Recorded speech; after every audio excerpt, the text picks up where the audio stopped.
အားလုံးပဲမင်္ဂလာပါခင်ဗျာဒီနေ့တော့ 5 vocabulary a day အစီအစဉ်ရဲ့ day 2ကနေပြန်လည်ကြိုဆိုလိုက်ပါတယ်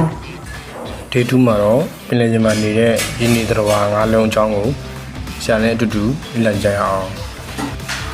ပထမဆုံးတစ်လုံးကတော့ dolphin dolphin dolphin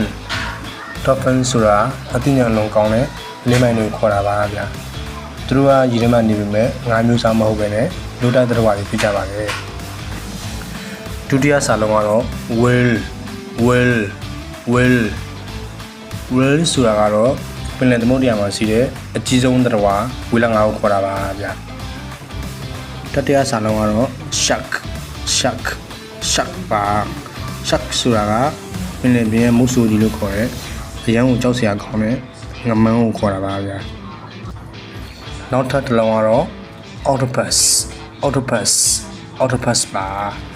octopus ဆိုတာကတော့လက်မောင်း၈ခုပါတဲ့ရေပွဲကိုခေါ်တာပါဗျသူတို့ကညံအရန်ကောင်းတဲ့ရေနေသတ္တဝါလေးတွေဖြစ်ကြပါတယ်နောက်ဆုံးစာလုံးကတော့ jellyfish ပါ jellyfish ဆိုတာကတော့ပင်လယ်ရေထဲမှာကူးခတ်နေတဲ့လှပပြီးပျော့အေးရှိနေတဲ့ပင်လယ်ကူလေးတွေကိုခေါ်တာပါဗျ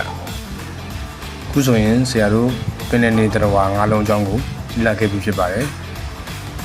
ဒီမျိုးစကားလုံးလေးတွေကိုနေ့တိုင်းပုံမှန်လေ့ကျင့်သွားမယ်ဆိုရင်အင်္ဂလိပ်ဝေါဟာရကတိတိကျတိုးတက်လာမှာဖြစ်ပါတယ်နောက်နေ့ဗီဒီယိုဒီမှာလည်းဘယ်လိုသင်ခန်းစာတွေဘယ်လိုစာလုံးတွေကိုလေ့လာခြင်းလဲဆိုတာကိုကွန်မန့်မှာရေးခဲ့ပြကြပါဦးအားလုံးကျေးဇူးတင်ပါတယ်ဘိုင်ဘိုင်